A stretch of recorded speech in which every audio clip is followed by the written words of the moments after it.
Assalamualaikum warahmatullahi wabarakatuh. Halo teman-teman semua, kembali lagi bertemu dengan saya, Kustiarini. Kali ini kita akan belajar tentang konsepsi pembelajaran berdiferensiasi. Sebelum kita bahas bersama terkait dengan pembelajaran berdiferensiasi, teman-teman dapat berlatih dulu dengan menuliskan apa yang dimaksud dengan pembelajaran berdiferensiasi. Tulis di kolom komen ya.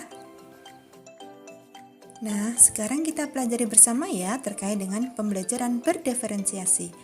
Yang dimaksud dengan pembelajaran berdiferensiasi adalah proses belajar mengajar di mana peserta didik dapat mempelajari materi sesuai dengan kemampuan, minat, dan kebutuhan masing-masing.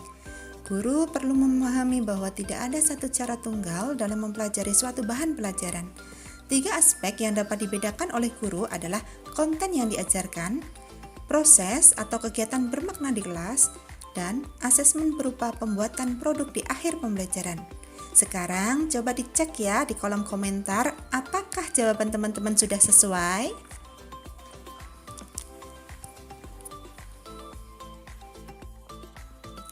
Prinsip kunci pembelajaran berdiferensiasi ada 5. Yang pertama, lingkungan belajar. Yang kedua, kurikulum berkualitas. Yang ketiga, asesmen berkelanjutan. Yang keempat, pengajaran responsif. Dan yang kelima, kepemimpinan dan rutinitas.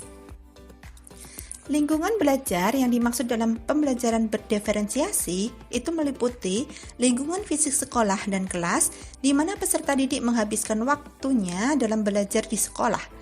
Iklim belajar merujuk pada situasi dan kondisi yang dirasakan peserta didik saat belajar, relasi, dan berinteraksi dengan peserta didik lain maupun gurunya. Prinsip selanjutnya yaitu kurikulum berkualitas.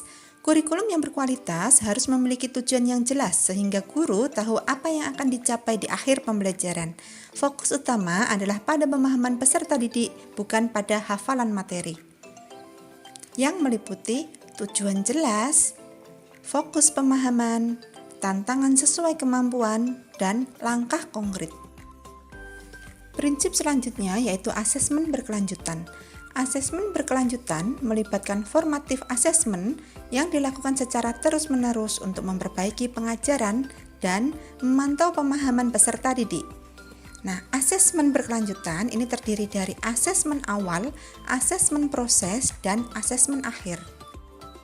Masuk ke prinsip berikutnya yaitu pengajaran responsif. Pengajaran responsif adalah kemampuan guru untuk memodifikasi rencana pembelajaran berdasarkan hasil asesmen dan kondisi peserta didik. Guru perlu menyesuaikan pelajaran berikutnya sesuai dengan kesiapan, minat, dan profil peserta didik yang didapatkan melalui asesmen di akhir pembelajaran. Pengajaran responsif ini meliputi adaptasi, personalisasi, umpan balik, dan fleksibilitas. Dan prinsip pembelajaran berdiferensiasi yang terakhir adalah kepemimpinan dan rutinitas kelas. Kepemimpinan dan rutinitas kelas mengacu pada kemampuan guru dalam mengelola kelas dengan efektif. Berbagai strategi yang dapat diterapkan termasuk pengaturan materi, pembelajaran, pemberian arahan yang jelas, dan pengelolaan suasana kelas yang kondusif. Jika teman-teman ada pertanyaan, bisa disampaikan di kolom komentar ya. Dalam pembelajaran berdiferensiasi, keragaman peserta didik adalah aspek penting yang harus diperhatikan. Tomlinson menjelaskan 3 aspek keragaman peserta didik yang meliputi kesiapan, minat, dan profil belajar. Pembelajaran berdiferensiasi memiliki 4 elemen. Yang pertama, elemen berdiferensiasi konten. Konten dalam pembelajaran berdiferensiasi mengacu pada apa yang akan diajarkan oleh guru atau dipelajari oleh peserta didik. Ada 2 cara untuk membuat konten pembelajaran berbeda. Yang pertama, menyesuaikan materi berdasarkan tingkat kesiapan dan minat peserta didik. Dan yang kedua, menyesuaikan cara penyampaian konten berdasarkan profil belajar masing-masing peserta didik. Elemen berikutnya dalam pembelajaran berdiferensiasi adalah proses. Proses dalam pembelajaran berdiferensiasi mengacu pada kegiatan bermakna yang dilakukan peserta didik di kelas. Kegiatan ini harus disesuaikan dengan kesiapan, minat, dan profil belajar peserta didik. Selanjutnya adalah elemen produk. Produk dalam pembelajaran berdiferensiasi adalah hasil akhir yang menunjukkan kemampuan peserta didik setelah menyelesaikan unit pembelajaran. Guru perlu merancang produk yang sesuai dengan pengetahuan, pemahaman, dan keterampilan yang harus ditunjukkan peserta didik, serta menyediakan kriteria penilaian yang jelas. Dan elemen yang terakhir adalah lingkungan belajar. Lingkungan belajar meliputi susunan kelas secara personal, sosial, dan fisik. Guru dapat menyiapkan berbagai susunan tempat duduk dan mengelompokkan peserta didik berdasarkan kesiapan, minat, dan gaya belajar mereka untuk menciptakan suasana belajar yang menyenangkan dan memenuhi kebutuhan peserta didik.